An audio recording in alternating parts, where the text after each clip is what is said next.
Hello everyone, in this video I'm going to show you how to resize video in CapCut. So for you to do that, you have to make sure your projects are in line in your timeline. You can see I have 3 layers in my timeline.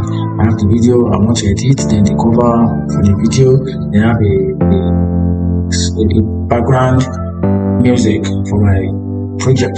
So now, if you want to resize the video you are working on in CapCut, this is how you can do it. So make sure you click on the particular video you want to resize, or you want to resize if you want to resize the entire project, make sure you highlight on everything. Or if there's a particular layer or timeline you had and you want to resize the video, just click on it.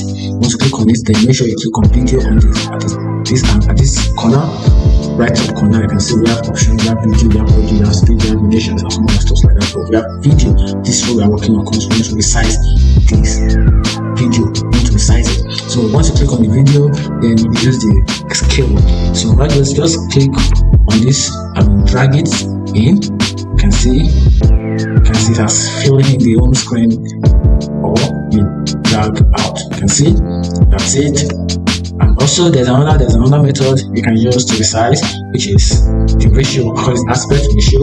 We have the original, then we have the custom. This is the original size. So every video has an original size, so you want to custom it, you want to make it look the way you want. So just come here and pick on the ratio. You can just simply click for this, which is 16:9. Once you click, you can see it changes. It's changed this, the slight changes. Or you can also use this.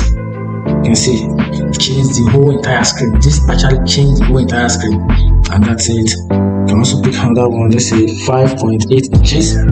You see, it changed, it resized the entire size of the video, both from the length and the breadth. It adjusts them and give another shape for the video. If I need helpful, I can follow for more. Thank you.